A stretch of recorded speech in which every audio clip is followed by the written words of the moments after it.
invasion of privacy is a huge problem. We see that every day identity theft is happening all around the world to billions of people who lose billions of dollars. And we see that every day people are getting tricked by people who have fake accounts and post fake information and spread propaganda around the world. And we see that social networking in today's society can spread like wildfire, right? We see as soon as somebody posts something on your FB or your Twitter, or you chat with somebody, the information can spread as soon as possible. And we said when you do this, also fake information can spread. So before moving on to my arguments, I would like to state my rebuttals.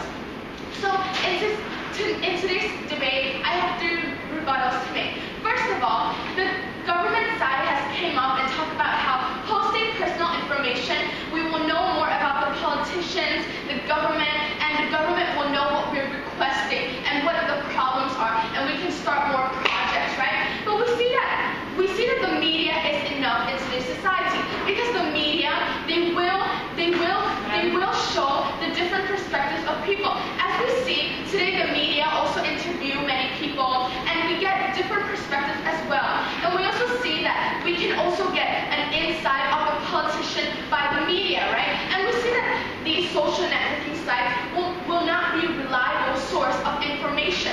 And we see that the government, they may just talk and post on their live page that they're going to make this huge production and that they're actually going to do something, but we don't see how this is actual proof, because in this Facebook page or in this Twitter page, it may just be talk, but not really actually action happening. But we see that when you actually post it on the media, something is actually going to happen, because the media is going to be a reliable source. And we see that they are not considering the minority who do not check their Facebooks, right? How many people in the world do not have social networking sites? They're assuming that everybody does. What about the 80-year-old or 90 above people who don't know how to use Facebook? Or what about those people who don't have computers? What do? The people who don't have phones. They're making assumptions that everybody is going to know about these things through Facebook or Twitter. But we see that is not the case. They're not looking at the bigger picture.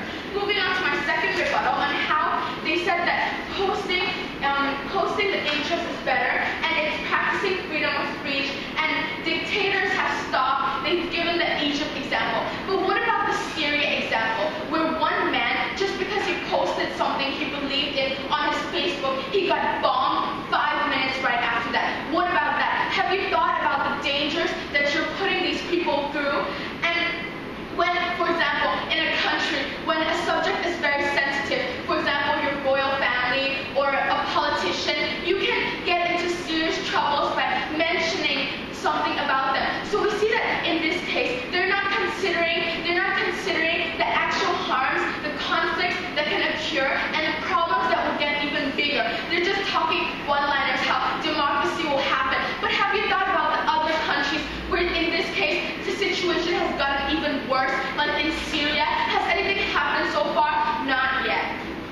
And moving on to my last rebuttal on how they have been talking about how people are not aware of what's happening in the world. But we see that the media can actually spread this information, right? When we want to look for a reliable source, do we just check our Facebook, or do we go to CNN, or do we go to the Wall Street Journal? We go to those sites that are reliable and those that actually spread true information, not propagandas and hate information, right? And we see that people can be biased, so they can also spread information that will help their side. Yes, before moving on. Yeah, on the point of conflict in society. So you're gonna let people be oppressed forever in those dictated countries just because you're afraid of the conflict that will happen before the change. We see that in this case, you are not considering the bigger picture. Because in this case, for example, you're posting something and you're coming together. But don't you think that in the end, the government will take control over this, no matter how big your conformity is, no matter how group your little alliance is? Don't you think the government will take stances to bring you all down? In a government of oppressive, where they don't believe in freedom of speech, do you think the government will care if 2,000 people die? They will just bring you all down and you won't care. Now moving on to my first argument on how it's the duty of the government to protect rights to privacy. On my first level, I'll be talking about the invasions of privacy. So in today's society, as we know, there are hackers. In this case, we post some information about ourselves, and these people can straight away, they can just get this information and use them. An example is a 12-year-old girl. She just posted normal information about her on her Facebook page, and then soon, one day, a stranger just added her, and he started tricking her with the fake account that he made. And after that, we see that he tricked her into meeting him in real life. And after that, what is the end result? The girl got raped. Are you actually saying that you are supporting the fact that little kids, these children, get tricked into a false information, and then after that being raped, or worse situations, being killed? We don't see that is justifiable. And we see that these hackers are actually looking at these vulnerable people, and we see that should not happen. So what are the harms? Identity theft, fraud occurring, and we see that this is not the rightful duty of the government, which leads me to my second level on what is the actual duty of the government. The duty of the government is to protect the citizens' rights, and in this case, the rights to privacy. Why is the rights to privacy so important? Because we need our personal information to be kept safe, right? We want this barrier that keeps ourselves safe, right?